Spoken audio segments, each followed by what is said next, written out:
کربلا میں امام حسین علیہ السلام موجود ہیں۔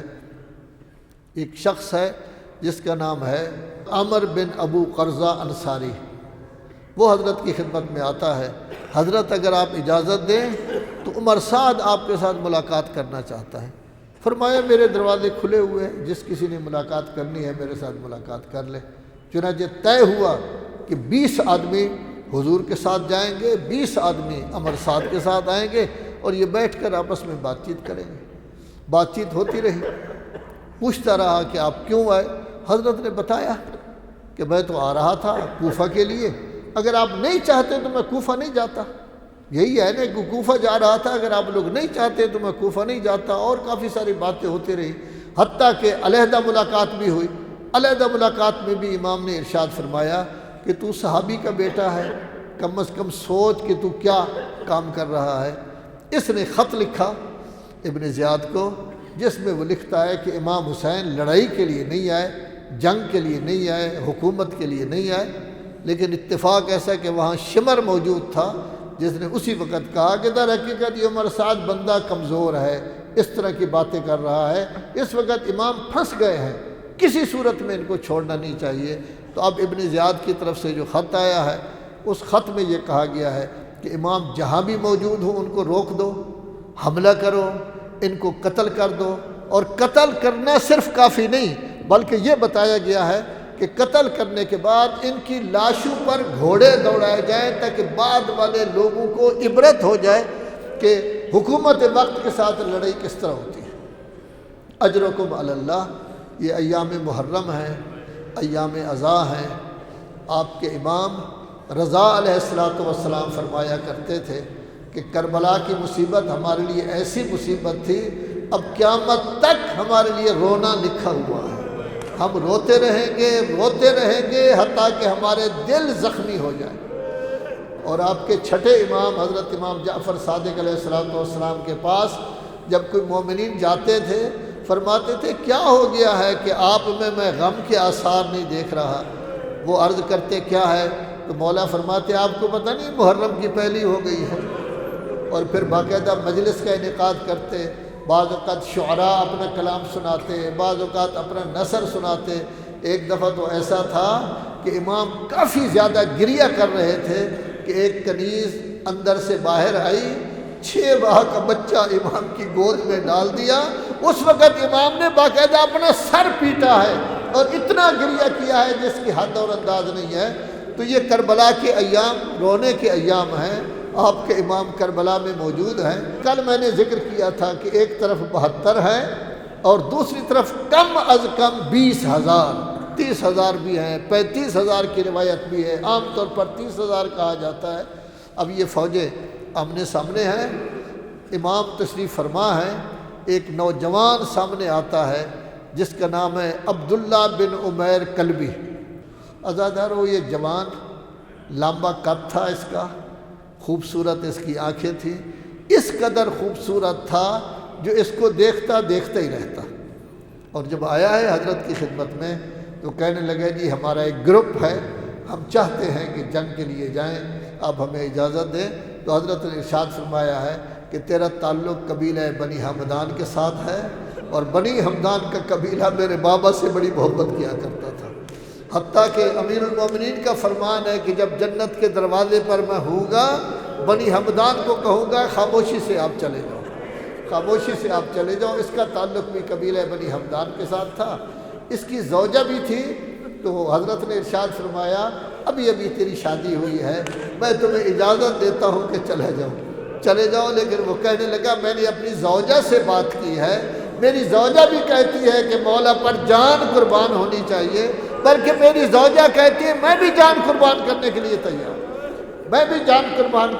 تیار، اجرکم علی اللہ۔ اس کے ساتھ چند آدمی گئے، عمر ابن خالد سیداوی، سعد جو اس کا غلام ہے، اسی طرح اس کے ساتھ ساتھ جانے والے تھے عبداللہ بن مجمع، ایک ہے مجمع بن آعز، اسی طرح اس کے ساتھ جانے والے جنادہ بن حارث، جندب بن حجیر کندی۔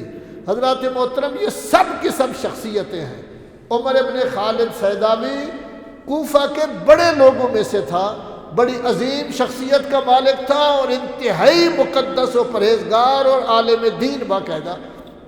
اور جہاں تک تعلق ہے اس کا مجمع بن عائز کا اور عبداللہ بن عائز کا، یہ وہ دونوں بزرگوار ہیں جو جنگ صفین میں جنہوں نے مولا کا ساتھ دیا ہے، جنگ صفین میں مولا کا ساتھ دیا ہے۔ اسی طرح جنادہ بن حارث بھی جنگ صفین میں مولا کے ساتھ تھا، جندب بن حجیر کندی بھی جنگ صفین میں مولا کے ساتھ تھا۔ ابو الشعشع کندی یہ وہ شخص ہے کہ بہت بڑا بہادر بھی تھا، شجاع بھی تھا۔ یہ تھا اس وقت جب عمر آیا ہے اور حضرت کے ساتھ ملاقات کی ہے اور طے نہیں ہو سکا کچھ اور اس نے راستہ روکا تھا، اسی وقت ہی اس کی فوج سے اٹھ کر مولا کی فوج میں آ گیا ہے۔ اسی طرح اس کے ساتھ ساتھ ہے عمر بن حجاج، جابر بن حجاج تیمی، یہ بہت بڑا تیر انداز تھا، یہ ابن سعد کی فوج کے ساتھ آیا ہے۔ لیکن جب اس نے دیکھا شب عاشور کہ یقیناً ان لوگوں نے طے کر لیا ہے کہ ہم مولا کے ساتھ جنگ کریں گے اور مولا شہید ہو جائیں گے، تو رات کی تاریکی میں باقاعدہ یہ آ گیا ہے۔ تو گویا یہ جتنے لوگ تھے شخصیتیں تھیں، پڑھے لکھے تھے، علماء تھے، قاری قرآن تھے، اسی طرح کوئی چلتا پھرتا کوئی شخص نہیں تھا۔ اب یہ 5 کا یہ حضرات گئے ہیں مختلف جگہ، 5 کا ایک گروپ گیا ہے، لیکن جب انہوں نے لڑائی شروع کیا پوری فوجوں کو چیرتے ہوئے یہ اس طرف نکل گئے ہیں۔ اس وقت انہوں نے اپنی تکنیک تبدیل کی ہے اور حکم دیا ہے کہ ان کو ہر طرف سے گھیر لو۔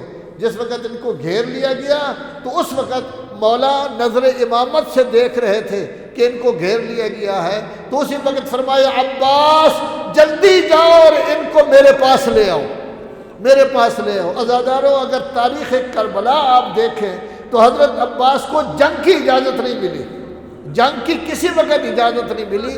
2 دفعہ مولا نے بھیجا ہے، ایک دفعہ پانی کے لیے بھیجا تھا اور ایک دفعہ بھیجا ہے ان کو چھڑوانے کے لیے۔ عباس دلاور حیدر کرار کا کرار بیٹا، جب اس نے حملہ کیا فوجیں ہر طرف سے تتر بتر ہو گئی ہیں، سیدھا ان کے پاس پہنچا ہے اور ان کا گھیرا توڑنے کے بعد ان کو لے آیا ہے۔ کسی کو جرأت ہی نہیں ہوئی کہ کسی کو کچھ کہہ سکے۔ اور جب یہ عبد الرحمن بن عمیر کلبی امام کی خدمت میں آیا ہے، امام بڑے خوش ہوئے ہیں، کہنے لگے آپ نے حق ادا کر دیا ہے، اب آپ یہی رہیں۔ لیکن وہ کہنے لگے نہیں مولا مجھے اجازت دیں، میں اپنی جان قربان کرنا چاہتا ہوں۔ عزادارو اب یہ گیا ہے، بہت سارے آدمیوں کو اس نے قتل کیا ہے۔ جب یہ گھوڑے سے گرنے لگا اس وقت اس کی بیوی نے ایک تیر نیزہ اٹھایا ہے اور وہ فوجوں کی طرف چلی گئی ہے۔ امام نے فرمایا جلدی جلدی بلا لو، لیکن یہ عورت فوج میں پہنچ چکی تھی۔ ایک شخص نے ایسا گرز مارا کہ یہ بیوی پھر نہیں اٹھ سکی۔ تو میں عرض کروں گا مولا عبد الرحمن بن عمیر کلبی کے لیے آپ نے عباس کو بھیجا، لیکن اس وقت کیا ہوگا جب آپ تنہا کھڑے ہوں گے؟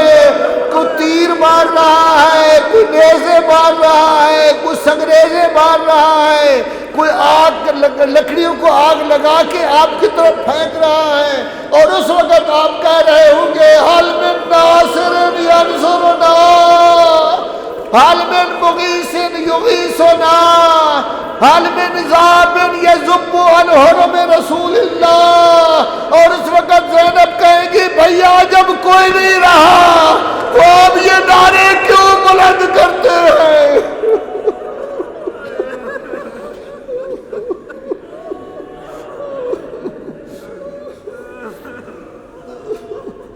الا لعنت اللہ علی القوم الظالمین وسيعلم الذين ظلموا أي منقلب ينقلبون۔